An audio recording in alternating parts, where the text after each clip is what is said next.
A prism is a transparent medium bounded by two plane surfaces inclined to each other. The angle between the two inclined faces is known as angle of the prism, and the face opposite to the angle of the prism is known as base of the prism. Before going to the experiment, let us see what is meant by refraction and how does it occur with the help of a ray diagram. Consider a prism ABC. A prism is a piece of transparent material bounded by three rectangular surfaces forming a triangle. Let AB be the surface of the incidence and BC be the base of the prism. When a ray of light traveling in a straight line in a transparent homogeneous medium with a certain velocity enters another transparent medium in which it has different velocity, so it bends at the boundary of the two media and then travels again on a straight line in another medium. Here, RQ is the incident ray, QS is the refracted ray, and ST is the emergent ray. When a normal is drawn on the surface of the prism AB at a point Q, the angle between the normal and the incident ray is called the angle of incidence, and it is denoted by I. When you extend the incident ray in the forward direction and emergent ray in the backward direction, they make an angle D, which is called the angle of deviation. Refraction is a phenomena of bending a ray of light at the boundary of two optical media when a light ray is passing from one optical medium to another.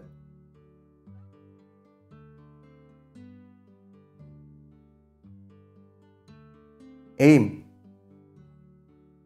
to determine refractive index of a material of a prism by ID curve method. The apparatus used in this experiment are prism, drawing board, drawing pins, office pins, white paper, protractor, graph paper, pencil, and a half meter scale. Now, let me take you through the step-by-step procedure to perform the experiment. First of all, place a drawing board on a level surface. After placing the drawing board, we fix a white paper using thumb pins.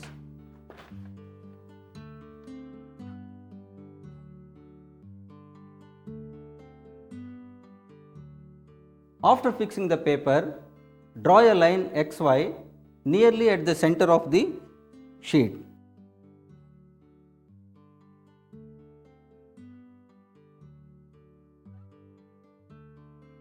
Now, mark a point O1 on the line XY.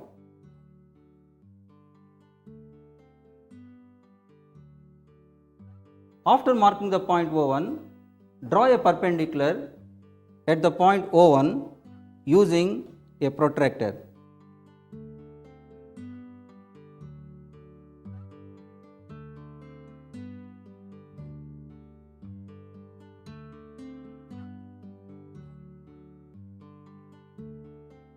Name this normal as N1. Now, draw a line at an angle of 35 degrees with the normal.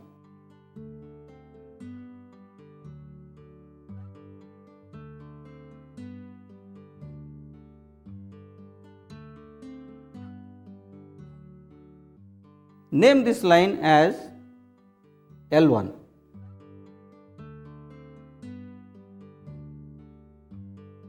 Now, place the prism on the drawing board in such a way that the point O1 lies at the center of the refracting surface of the prism. Here you can see that the point O1 is at the center of the refracting surface of the prism. After that, draw the border of the prism using a pencil.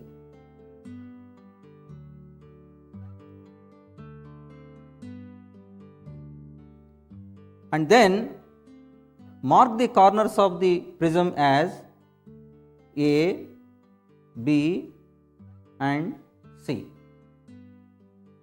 Now we fix two pins P1 and P2 on the line L1 so that the pins are at a separation of around 10 centimeters.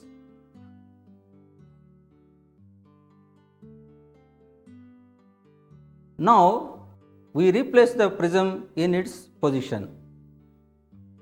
Here the line L1 acts as an incident ray to the refracting face AB of the prism. Here if we look through the face AC, we observe images of the pins P1 and P2. Now we fix two more pins P3 and P4 in such a way that the images of P1, P2 and the pins P3, P4 lie in the same line. Now let us fix pins P3, P4 to trace the emergent ray. Closing one eye, look through the face AC to observe the images of pins P1 and P2. Here you can clearly observe the images of pins P1 and P2.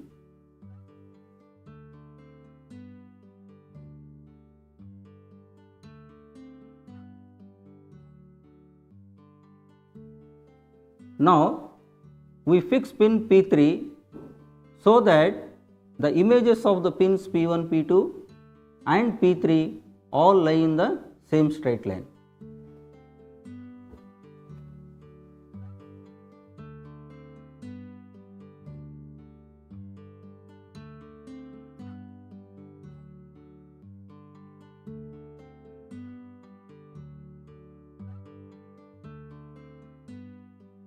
Now you can observe that the images of pins P1, P2 and the pin P3 all lie in the same straight line.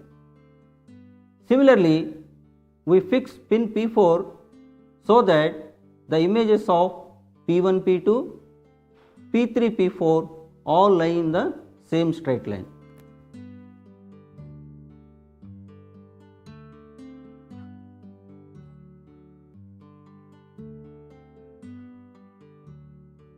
Here you can clearly see that the images of pins P1, P2 and the pins P3, P4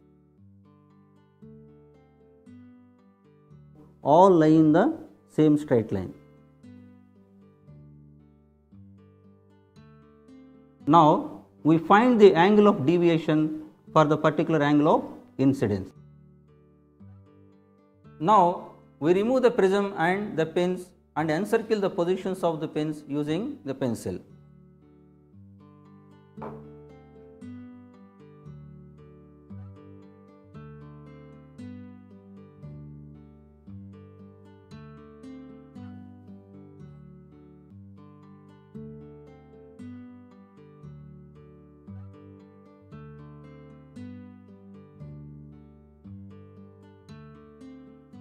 After encircling the positions of the pins, we join the positions of the pins P3 and P4 to obtain the emergent ray.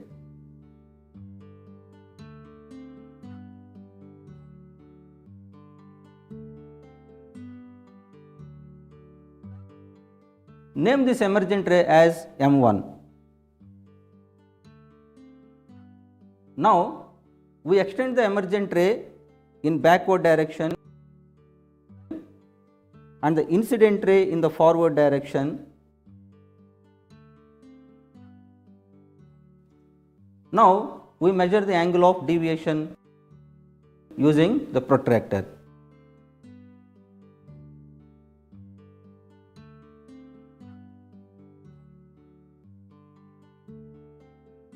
Here the angle of deviation is 46 degrees.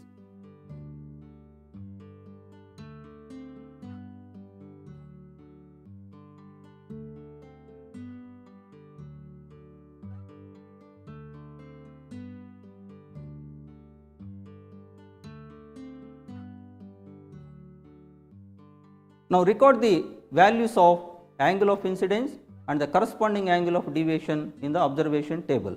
Here we got one set of observations. For more observations, we repeat the same procedure for various angles of incidence and then tabulate all the observations in the observation table.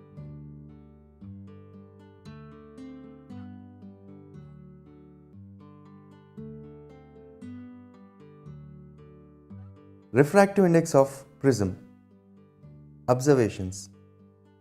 Observation table for angle of incidence I and angle of deviation D. When the angle of incidence I is equal to 35 degree,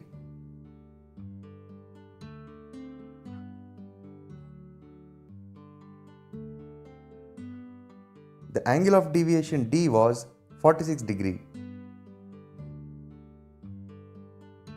Similarly, for the angle of incidence I is equal to 40 degree, D is equal to 42 degrees. Similarly, for the angle of incidence I is equal to 45 degrees, D is equal to 40 degrees. I is equal to 50 degrees, D is equal to 38 degrees. I is equal to 55 degrees, D is equal to 42 degrees.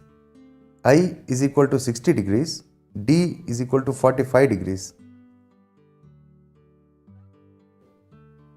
After obtaining all the observations, we plot a graph between angle of incidence and the angle of deviation, and then from the graph we find the angle of minimum deviation.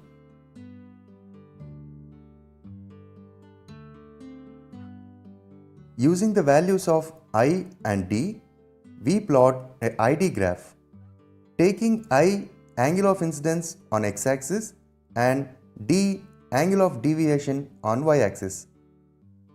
We select a suitable scale.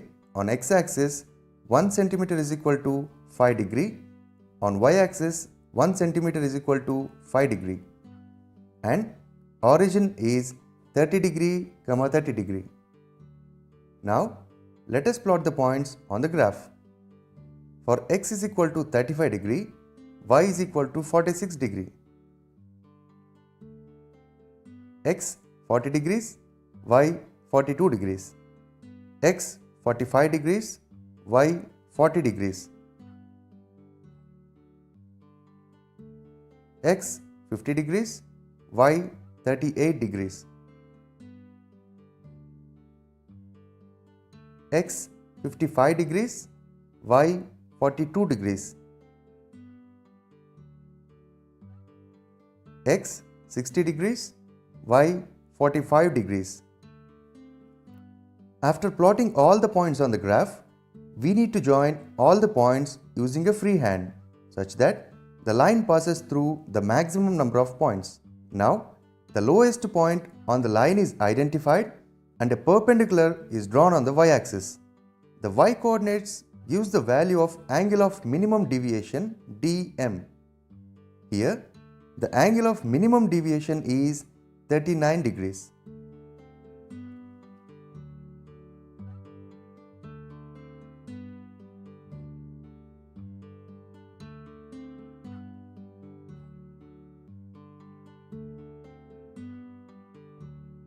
Angle of prism. Fix a white paper on the drawing board with the help of a drawing pins.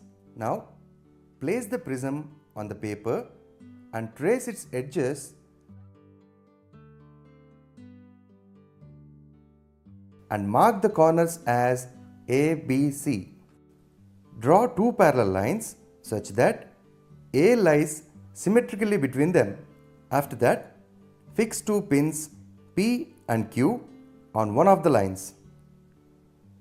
Now, looking through the face of AB, fix two pins R and S in such a way that the reflective image of P and Q and the pins R and S all lie in a straight line without any parallax.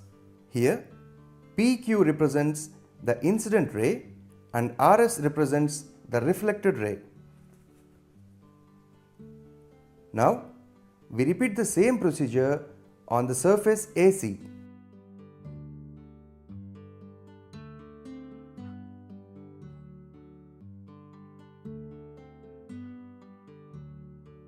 So that the reflective images of EF and pins GH all lie in a straight line without any parallax.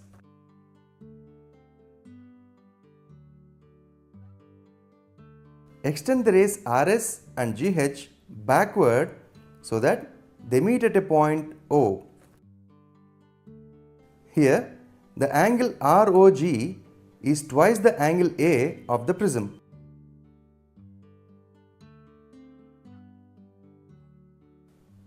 Here, angle ROG is equal to 120 degrees and the angle A is equal to 120 by 2, which is 60 degrees. Therefore, the angle of prism is 60 degrees.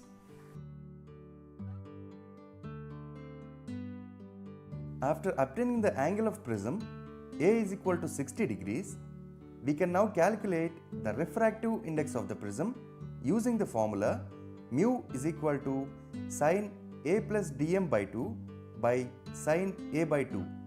dm can be obtained from the ID graph, which is 39 degrees.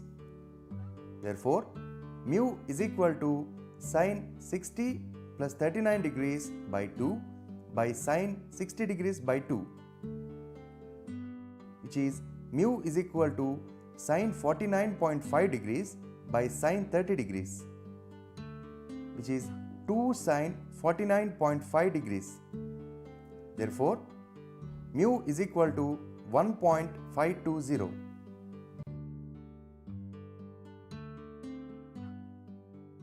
The angle of incidence of the incident ray should lie between 30 degree to 60 degree. The pins should be fixed vertically and the pin pricks should be encircled after they are removed. A minimum distance of 10 centimeters should be maintained between the two pins. Arrowheads should be marked to represent the direction of the incident and emergent rays. For all observations, you should use the same angle of prism.